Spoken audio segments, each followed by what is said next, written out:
সবাইকে ফুটবল খেলা দেখতে বলতে আছে আনন্দের খেলা, সবাই দেখুক আর যার যার যে দল আছে সেই দলে সাপোর্ট করুক। এবার কি মজা হইবে? অবশ্যই মজা হইবে না কা। আমার সঙ্গে আছেন আপনাদের সবার প্রিয় ব্যাচেলর পয়েন্টের হাবু ভাই। এই বিশ্বকাপের দারুণ একটা ম্যাচের দিনে দারুণ একটা মানুষকে আমি সঙ্গে পেলাম। হাবু ভাই বা চাষি আলম ভাই, আপনাকে কোন নামে সম্বোধন করবো আমি জানি না, তবে এই বিশ্বকাপে আপনার সমর্থনটা কারা পাচ্ছে?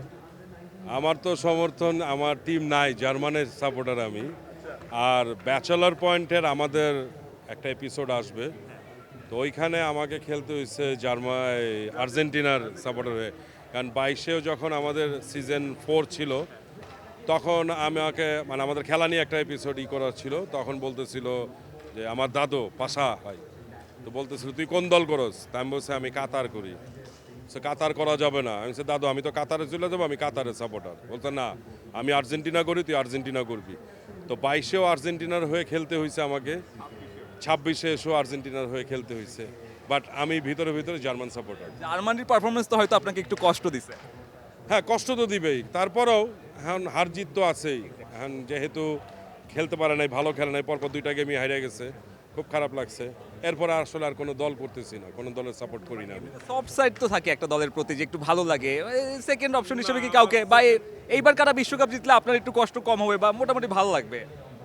না, ভালো লাগলে হয়তো স্পেন জিতলে ভালো লাগবে, ইংল্যান্ড জিতলে ভালো লাগবে, বাট আমার এমনি কোনো দলের আর কোনো ইয়ে নেই, কারণ আমি একটাতেই সবসময় কমফোর্ট ফিল করি, জার্মানি। আমি সেই ছোট থেকে জার্মান সাপোর্টার। আমরা কি বিশ্বকাপের আমেজ পাবো ব্যাচেলর পয়েন্টে? অবশ্যই ভালো একটা আমেজ আসবে। দর্শকদের জন্য কি কোনো হিন্টস দেওয়া যায়, কারণ দর্শকরা অনেক আগ্রহ নিয়ে বসে আছে? না, দর্শকদের হিংস দিলে তো হইল না, কারণ তাহলে তো দেখতে হবে, দেখলে পাবে মজাটা। দেখুক আগে, আসুক। তবে আপনি কি পরিচালকের কাছে কোনো ডিমান্ড করেছেন যে জার্মানিকে অন্তর্ভুক্ত করা যায় কিনা ব্যাচেলর পয়েন্ট, যেহেতু আপনার প্রাণের টিম জার্মানি? এখন আমার প্রাণের টিম, কিন্তু আমাদের ব্যাচেলার টিমের মধ্যে আর্জেন্টিনা ব্রাজিল সাপোর্টার বেশি, একমাত্র আমি শুধু জার্মান সাপোর্ট করি। আর আমাদের আরেকজন আছে জাকি, ও আবার মরক্কোর সাপোর্টার ছিল, তো ও আবার আর্জেন্টিনার হয়ে খেলছে। বাট আর সবাই যারা আছে ব্রাজিল আর আর্জেন্টিনা সাপোর্টার। তবে চাষি ভাই, এই বিশ্বকাপ আসলে বাংলাদেশের ফ্যানদের মাঝে আমরা অনেক উন্মাদনা দেখি, আপনি এটা কতটুকু উপভোগ করেন? এবং 4 বছর আমাদের অপেক্ষা করতে হয় এমন একটা মোমেন্টামের জন্য, এই যে রাত 1টা বাজে এখানে অনেক মানুষ, এটা কি একটা উপভোগ্য বিষয়? অবশ্যই উপভোগ্য বিষয়, কারণ ওয়ার্ল্ডের সবচেয়ে বড় একটা ইভেন্ট, এবং এটা শুধু বাংলাদেশ না, সারা ওয়ার্ল্ডের সব দেশের মানুষ এই খেলাটা দেখে রাত জেগে। কারণ ফুটবল খেলা রাত জেগে না দেখলে ভাল লাগে না, কারণ এটা যদি দিনের বেলা হয় ভাল লাগবে না, একদমই না। ক্রিকেট খেলা যেমন একটু দিনে দেখা যায়, কিন্তু ফুটবল খেলার যে উন্মাদনা, কারণ সবার প্রত্যেকটা বাসায় খেলার দিন কিছু না কিছু বানানো হয়, খাবার দাবার, সবাই একটু করে খায় আর খেলা দেখে হইচই করে।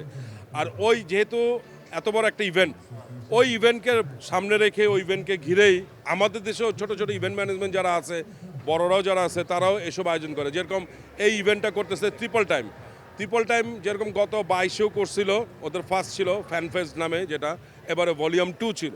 নেক্সট আবার করবে 30-এ, আশা করি এটা 30 থেকে 34, 34 থেকে 38, 38 থেকে 42 এরকম হবে।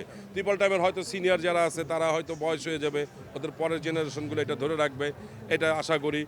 আবার আমরা যেরকম দেখলাম যে এবারে খেলা দেখানো নিয়ে কিন্তু একটা ঝামেলা ছিল বাংলাদেশের, সেটা বিটিভি, তারপরে অন্যান্য চ্যানেল, টি স্পোর্টস। তারপরে শুনি যে না, এটা সময়ও দেখাবে, এরপরে টি স্পোর্টস দেখাবে, বিটিভি দেখাবে, তারপরে কিছু অ্যাপস আছে যেরকম আমাদের কি টফি, তারপরে বিঞ্জের ইয়েতেও আছে, গ্রামীণ ফোনের বায়োস্কোপেরও আছে, মোটামুটি সবাই এখন দেখাচ্ছে। কারণ ওয়ার্ল্ডের সবচেয়ে বড় ইভেন্ট আমার মনে হয়, কারণ এত বড় ইভেন্ট কোনো সময় হয় না। অনেক গান বাজনাতে হয়, বাট এখানে সারা ওয়ার্ল্ডের মানুষ কিন্তু চোখ রাখে টেলিভিশনের দিকে, যাদের সামর্থ্য আছে খেলা সরাসরি দেখার, তারা ওইখানে চলে যায়, বিভিন্ন দেশ থেকে যায়। তো একটা ইভেন্ট মজার, তো এটা একটা মাস যে আনন্দের মধ্যে আছে সবাই, এটা আলাদা একটা মজা। একদম শেষে ব্যাচেলর পয়েন্ট দর্শকদের জন্য হাবু ভাই কিছু বলবে কিনা শেষ মুহূর্তে? আবু ভাইয়ের কি বলবে, সবাইকে ফুটবল খেলা দেখতে বলতে আছে আনন্দের খেলা, সবাই দেখুক আর যার যার যে দল আছে সেই দলে সাপোর্ট করুক। এবার কি মজা হইবে? অবশ্যই মজা হইবে না কা, মজা তো হইবেই। আর এখানে যে আয়োজন করছে, এই যে ট্রিপল টাইম একটা বিশাল আয়োজন করছে, কারণ এখানে আসার পরে দেখলাম যে খুব আশেপাশে যারা আছে খুব মজা করতেছে, সব জায়গায় যারা লাইভ স্ট্রিমিং করতেছে তারা সবাই খুব আনন্দ করতেছে। এরকম আরও হলে আমাদের জন্য ভালো হবে, অ্যাটলিস্ট ছেলে পেলে খেলার দিকে মনোযোগ থাকবে, এটা খুব ভালো লাগতেছে। আপনাকে অসংখ্য ধন্যবাদ চাষি আলম। দর্শক, কথা বলছিলাম আপনাদের সবার প্রিয় হাবু ভাইয়ের সঙ্গে, এবং ভক্তদের জন্য জানাচ্ছিলেন যে ব্যাচেলর পয়েন্টের নতুন সিজন কিন্তু খুব শীঘ্রই আসবে, এবং সেখানে এই বিশ্বকাপের উন্মাদনাও কিন্তু টের পাওয়া যাবে। সাব্বির মিথুন, সময় সংবাদ, ঢাকা।